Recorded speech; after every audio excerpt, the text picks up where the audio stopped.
Hi guys! How are you today? Welcome back to my channel, Adventures in America. If you're new to my channel, my name is Jocelyn, and today we are going to talk about the new advisory for U.S. citizens abroad issued by the U.S. Customs and Border Protection, and also we will also discuss if tourist visa holders or B1, B2 holders are allowed to enter the U.S., and also the current travel ban and the travel protocols for vaccinated and unvaccinated passengers to the US. This travel advisory is for the travel of US citizens with expired passports. As of May 21, 2021, US citizens will be able to use their expired US passports to return to the United States through December 31, 2021.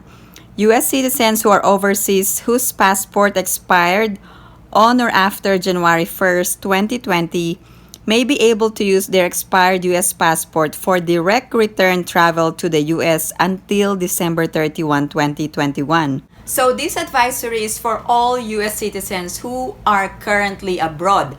This is not applicable to U.S. citizens who are in the U.S. with expired passports. Expired passports cannot be used to travel from the U.S. to an international destination or to travel to a foreign country for any length of stay longer than an airport connection en route to the United States or to a United States territory. What are the requirements? Travelers qualify for this exception if all of the following are true. They are a U.S. citizen. They are currently abroad seeking to return to the U.S. They are flying directly to the U.S., a U.S. territory, or have only a short-term transit through a foreign country on their return to the U.S. or to a U.S. territory. Their expired passport was originally valid for 10 years, or if they were 15 years of age or under, when the passport was issued, their expired passport was originally valid for 5 years. Their expired passport is undamaged and in their possession. Now let's talk about the tourist visa holders or B1, B2 visa holders. If you have a valid existing B1, B2 visa, then you are allowed to enter the US. However, if your country is included in the travel ban, then you may not enter the US. The only requirement for inbound passengers to the US is a negative test before flying, like 3 days before departing your country, or a proof of recovery within 90 days before flying to the US. So the details will be in this video as well, including the countries included in the travel ban. If you are qualified to enter the US right now, is it required that you are vaccinated? The answer is no. Passengers to the US are not required to be vaccinated. However, there are quarantine requirements. These quarantine requirements are not mandatory or not compulsory. You are not required to purchase or book a hotel for several days just to do your quarantine. You are just recommended to do a quarantine. For example, if you are vaccinated, you are no longer required to quarantine when you arrive in the US.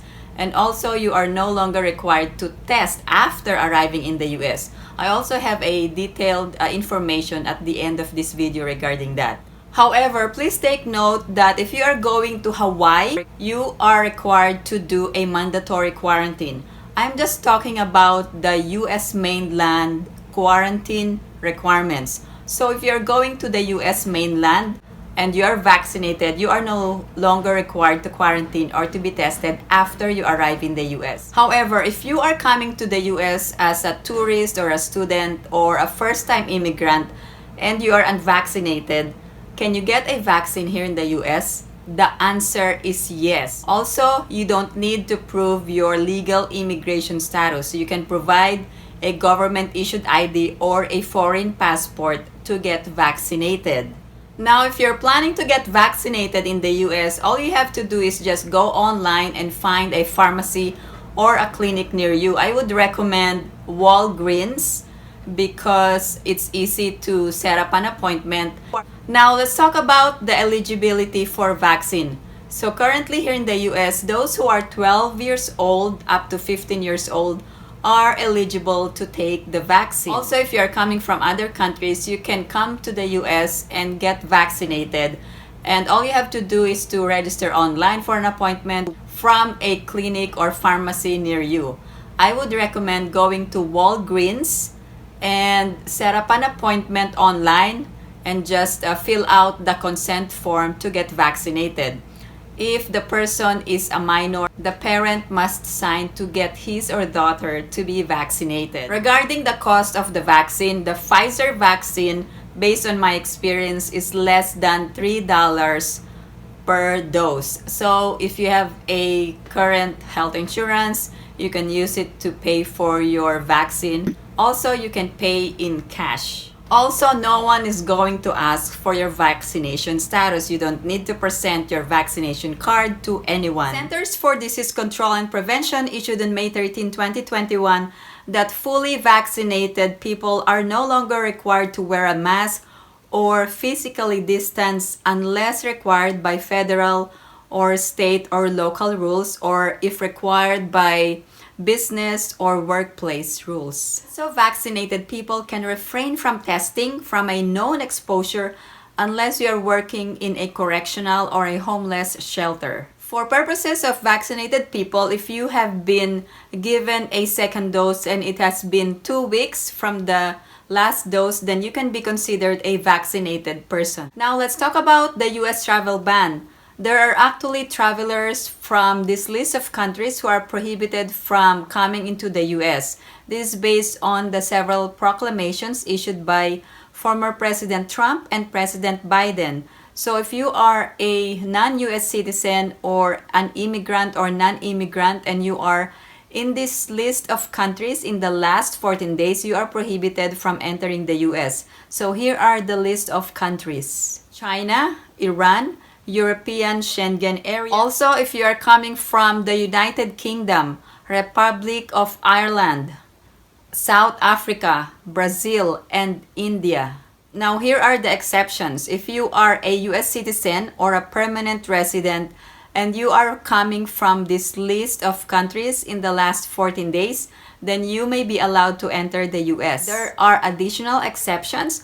On April 18, 2021, the Department of State granted blanket exceptions to those immigrants and K visa holders from this list of countries. Those who are from China, Iran, or coming from the Schengen area in Europe, United Kingdom, Republic of Ireland, Brazil, and South Africa. If you are an immigrant or K visa holders and you are coming from this list of countries, you are now allowed to enter the US. Effective immediately, all immigrant and non-immigrant visa holders who are K1, K2, K3, and K4 visa holders are now allowed to enter the US subject to eligibility rules. Also, other non-immigrant visa holders such as H1B or H2B or L1 and J1 visas are now allowed to enter the US. Embassies and consulates abroad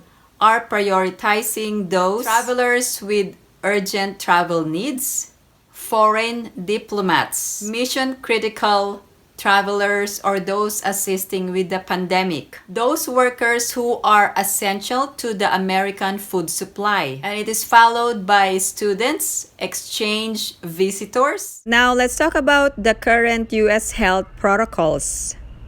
I'm going to divide it into before boarding to the US or upon arrival, and also the quarantine requirements for vaccinated and unvaccinated passengers to the US.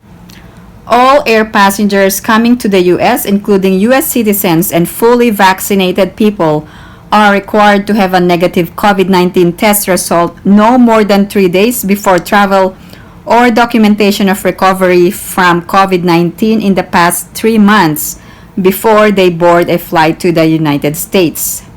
This requirement is applicable to all US-bound passengers 2 years old and older, including US citizens and permanent residents.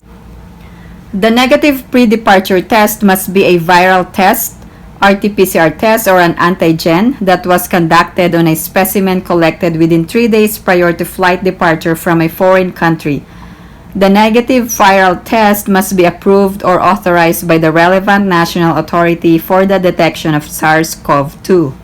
There are information that must be included regarding the test results. The qualifying test result documentation confirmed that the personal identifiers such as the name and date of birth on the negative qualifying test result match the personal identifiers on the passport or other travel documents. Number 2, the specimen must be collected within 3 days prior to the flight's departure. Number 3, the test performed was a viral test and the test result states negative or SARS-CoV-2 RNA not detected or SARS-CoV-2 antigen not detected or COVID-19 not detected. A test marked invalid is also not acceptable. Also, there are requirements if you have recovered from the COVID-19 within 90 days before your departure. So if you had the COVID at least like let's say 6 months before, that is not valid. It must be within 90 days of departure.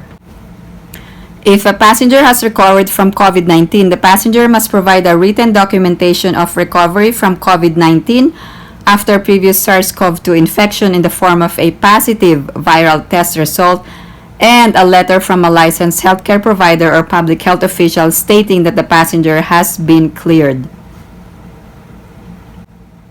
The document of recovery from a COVID-19 means that the passenger has presented documentation of a positive test result and a signed letter on official letterhead that contains the name, address, and phone number of a licensed healthcare provider or public health official stating that the passenger has been cleared for travel. Now, aside from having a negative COVID-19 test or proof of recovery, there are required documents that must be filled out. Here are the required documents. Effective January 26, 2021, all passengers to the U.S. must fill out a CDC form or an attestation form and state that you have a negative COVID-19 test or a proof of recovery. I'm going to send the link below regarding the CDC attestation form. If you arrive in the US and you are already fully vaccinated and the vaccine is approved by the FDA, you do not need to quarantine after arriving in the US. However, for those unvaccinated people, you also need to get tested 3 to 5 days after arrival. Also, the recommended quarantine days are 7 to 10 days, either in a hotel or at your home. Guys, for watching, and if you recently traveled in the US or the Philippines, please share your travel experience. Also, if you have any other questions or comments, please post them down below and I will get back to you as soon as I can. Again, thank you guys for watching, and if you like this video, please give it a big thumbs up. And if you haven't subscribed to my channel, please subscribe and hit that notification bell. I always welcome new subscribers. Thank you guys for watching, and I hope everyone is staying safe and have a great day.